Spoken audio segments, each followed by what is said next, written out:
नमस्कार। जय हिंद दोस्तों। हम लोग समसामयिकी करंट अफेयर्स पढ़ रहे थे, जिसके अंतर्गत अक्टूबर माह की क्रॉनिकल पढ़ रहे थे और उसका आज का जो टॉपिक है वह है पर्यावरण एवं पारिस्थितिकी। आपको बता दूं, पर्यावरण एवं पारिस्थितिकी एक ऐसा महत्वपूर्ण टॉपिक है जिसके अंतर्गत चाहे स्टेट पीसीएस हो, चाहे शिक्षा विभाग से जुड़ा हुआ कोई एग्जाम हो, चाहे टेट, सुपर टेट, कोई भी एग्जाम हो या अन्य कोई वनडे एग्जाम्स हो, यूपी पुलिस हो, एसएससी हो, सभी भर्तियों में पर्यावरण एवं पारिस्थितिकी से क्वेश्चन पूछे जाते रहते हैं। तो हम लोग सीधे बात करेंगे तमिलनाडु का 5वां हाथी रिजर्व। हाल ही में केंद्रीय पर्यावरण मंत्रालय ने कन्याकुमारी और तिरुनेलवेली में अगस्त्यमलाई हाथी रिजर्व के रूप में नामित करने को प्रस्ताव को मंजूरी दे दी है। तो तमिलनाडु अगस्त्यमलाई जो हाथी रिजर्व है वो तमिलनाडु का 5वां हाथी अभयारण्य बना है। यह सब तो कोई बहुत महत्वपूर्ण नहीं है, लेकिन महत्वपूर्ण यह हो जाता है कि अगस्त्यमलाई हाथी रिजर्व है कहाँ, तो यह कहाँ पे है, तमिलनाडु में है। यह महत्वपूर्ण हो जाता है, क्वेश्चन आ सकता है। उसके बाद हम लोग देख लेते हैं Agasthyamalai biosphere reserve. Agasthyamalai biosphere reserve Kerala और तमिलनाडु में फैला हुआ है। अगस्त्यमाला चोटी के नाम पर नाम पड़ा है। मार्च 2016 में यूनेस्को के बायोस्फीयर रिजर्व के विश्व नेटवर्क में शामिल किया गया था इसको। और इस रिजर्व में कनिकारन जनजाति पाई जाती है, यह भी याद रखेंगे। कनिकारन जनजाति पूछी जा सकती कभी, तो यह कहाँ पाई जाती है, अगस्त्यमलाई बायोस्फीयर रिजर्व में पाई जाती है। आगे बात करेंगे, देश में अब 75 रामसर स्थल हो गए हैं। पर्यावरण मंत्री हैं भूपेंद्र यादव। इनके अनुसार भारत में रामसर स्थलों की सूची में 11 नए आर्द्रभूमि स्थल जोड़े गए हैं, जिससे देश में रामसर स्थलों की कुल संख्या 75 हो गई है। और 4 तमिलनाडु से जोड़े गए हैं, 3 उड़ीसा से, 2 जम्मू कश्मीर से, एक मध्य प्रदेश से, महाराष्ट्र। यह सब कोई बहुत महत्वपूर्ण नहीं है। 11 जो जोड़े गए हैं उनको देख लेते हैं। तो उड़ीसा में ताम्पारा झील है, हीराकुंड जलाशय, हीराकुंड बांध आप सुने होंगे, महानदी उड़ीसा, तो हीराकुंड जलाशय भी वहीं पे है। अंशुपा झील मध्य प्रदेश में, यशवंत सागर एमपीपीसीएस के महत्वपूर्ण है।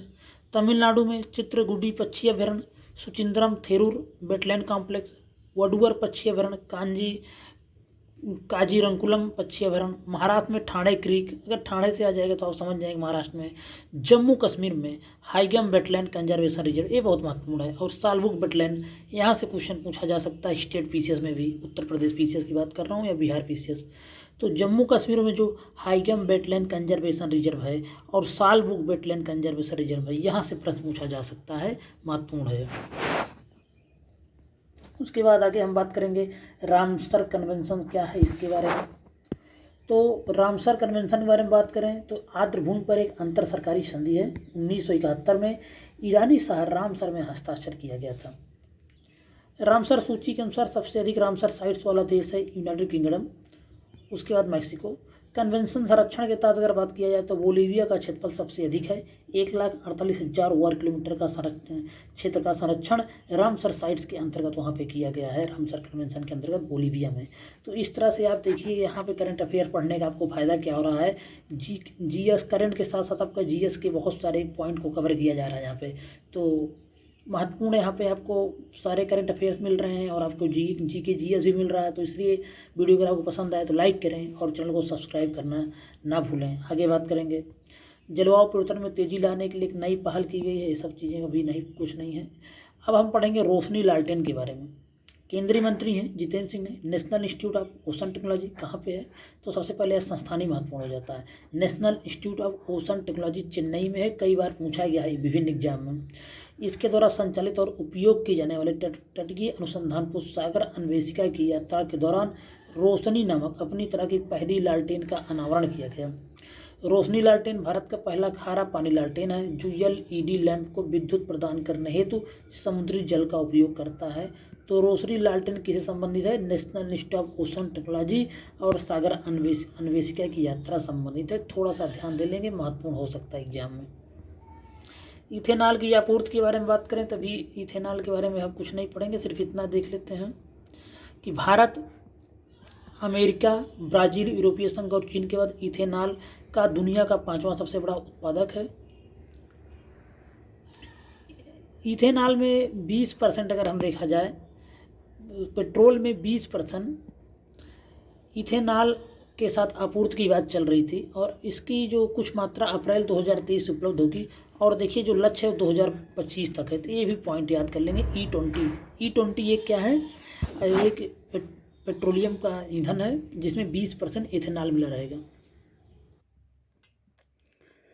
पेटकोक के बारे में बात करेंगे तो भारतीय कंपनियां वेनेजुएला से भारी मात्रा में पेट्रोलियम कोया पेटकोक का आयात कर रही हैं। पेट्रोलियम कोक है क्या, तो यह तेल शोधन प्रक्रिया का एक उप उत्पाद बाई प्रोडक्ट है। इतना याद रखेंगे कि पेट्रोलियम कोक या पेटकोक है क्या, तो यह तेल शोधन प्रक्रिया का एक उप उत्पाद है, बाई प्रोडक्ट है। आगे अगर हम बात करें तो प्रवासी मोनार तितलियाँ, इनको लुप्त प्राय घोषित कर दिया गया। कोई बहुत महत्वपूर्ण नहीं है, लेकिन पूछा जा सकता है यूपीएससी या स्टेट पीसीएस में, और किसी एग्जाम के लिए नहीं महत्वपूर्ण है, सिर्फ यूपी पीसीएस और यूपीएससी के लिए महत्वपूर्ण है। तो इनको आईयूसीएन ने लुप्त प्राय की श्रेणी में वर्गीकृत कर दिया है, इतना याद रखेंगे बस। हिम तेंदुआ, इसको भी आईयूसीएन ने वल्नरेबल सुभेद श्रेणी में वर्गीकृत किया है। बस इतना याद रखेंगे कि हिम तेंदुआ को सुभेद वल्नरेबल श्रेणी में वर्गीकृत किया गया है आईयूसीएन द्वारा। किसके द्वारा, आईयूसीएन द्वारा। रेड लिस्ट जो इनकी जाति होती है, रेड लिस्ट, उसमें इसको सुभेद श्रेणी में वर्गीकृत किया गया है, वल्नरेबल कंडीशन में इसको कर दिया गया है।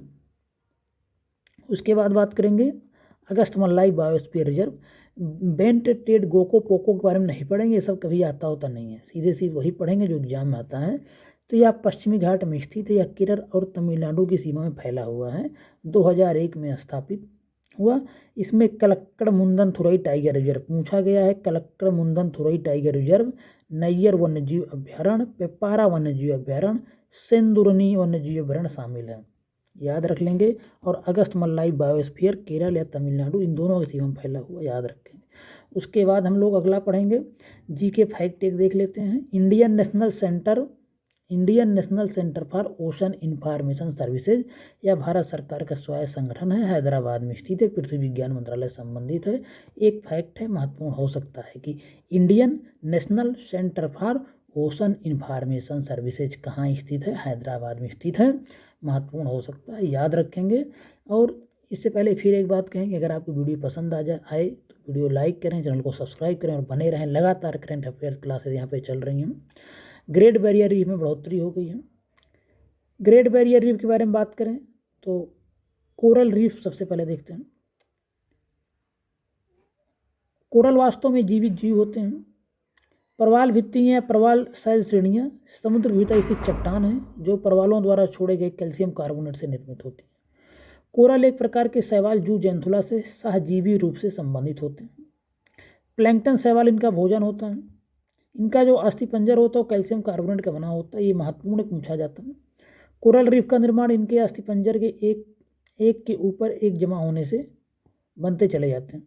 अगर हम ग्रेट बैरियर रीफ के बारे में बात करें तो ग्रेट बैरियर रीफ दुनिया का सबसे व्यापक और शानदार प्रवाल भित्ति पारिस्थितिकी तंत्र में से एक है। ग्रेट बैरियर रीफ ऑस्ट्रेलिया के क्वींसलैंड के तट पर कोरल सागर में उत्तर पूर्वी तट में स्थित है। इसे 1981 विश्व धरोहर स्थल के रूप में चुना गया। यह इतना याद रखेंगे कि ग्रेट बैरियर रीफ स्थित, अगर हम इस तरह से ऑस्ट्रेलिया के मैप को कुछ समझें तो ग्रेट बैरियर रीफ जो स्थित है यहाँ पे स्थित है, तो इसको याद रखेंगे। ग्रेट बैरियर रीफ ऑस्ट्रेलिया के उत्तर पूर्व में स्थित है। उसके बाद अगर हम बात करें कच्छल द्वीप पर मैंग्रोव आवरण का घट गया है, तो इतना सब कुछ नहीं पूछेगा, जलवायु परिवर्तन कारण ये सब हो रहा है।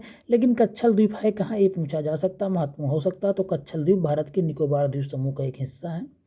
अगर हम मैंग्रोव के बारे में बात करें तो मैंग्रोव तटीय लवणीय जल या खारे पानी में उगने वाले झाड़ी नुमा या छोटे आकार के वृक्ष होते हैं। इन्हें लवण मृदोभिद या हेलोफाइट्स भी कहा जाता है।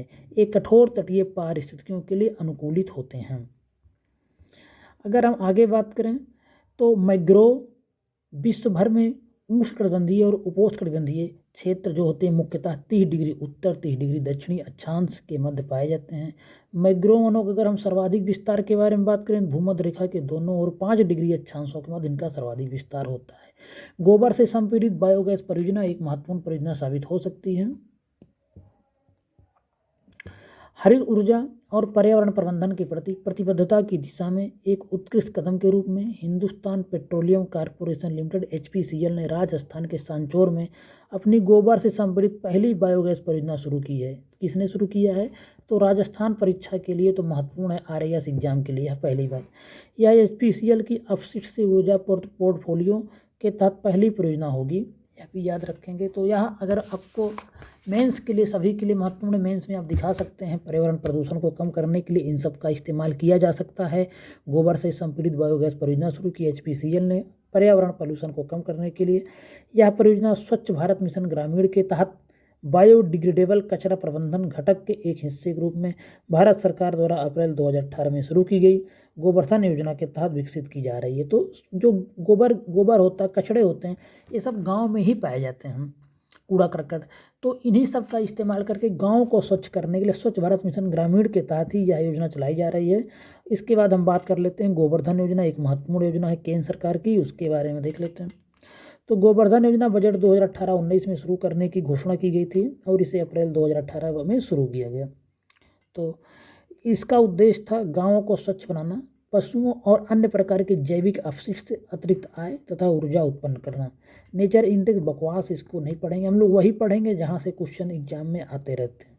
बात करेंगे शुष्कता विसंगति आउटलुक सूचकांक, यह भी कोई बहुत महत्वपूर्ण नहीं है। इसमें सिर्फ इतना देख लेते हैं कि कम से कम 196 जिले सूखे की गंभीर स्थिति का सामना कर रहे हैं भारत में। इनमें 65 जिले केवल उत्तर प्रदेश से हैं और भारत का लगभग 69% भाग शुष्क भूमि है। बिहार में शुष्क पारिस्थितियों का सामना करने वाले जिलों की संख्या 33 और इसका स्थान दूसरा है। दूसरा सर्वाधिक शुष्क पारिस्थितियों वाला राज्य बिहार बन गया है। और इन सूखा को दूर करने के लिए सूखा प्रमर क्षेत्र कार्यक्रम, फसल विविधीकरण, पारंपरिक किस्मों की खेती, मल्चिंग, इंटरक्रॉपिंग, सूक्ष्म सिंचाई इत्यादि को और गहन किया जाना चाहिए और इन सबको विस्तृत इस्तेमाल करके, इनका बहुधा इस्तेमाल करके सूखे को से निजात पाया जा सकता है। बात करेंगे अर्धगंगा मॉडल के बारे में।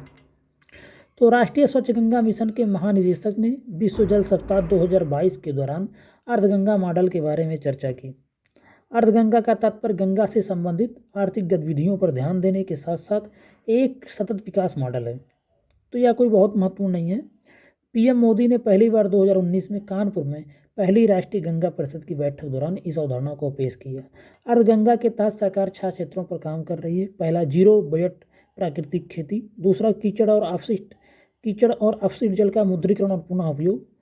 तीसरा है हाट बनाकर आजीविका सृजन के अवसर उत्पन्न करना। चौथा, नदी से जुड़े हितधारकों के बीच समन्वय बढ़ाकर जन भागीदारी बढ़ाना। पांचवा है मॉडल नाव यात्रा को बढ़ाना। छठा है बेहतर जल प्रशासन के लिए स्थानीय प्रशासन को सशक्त बनाना।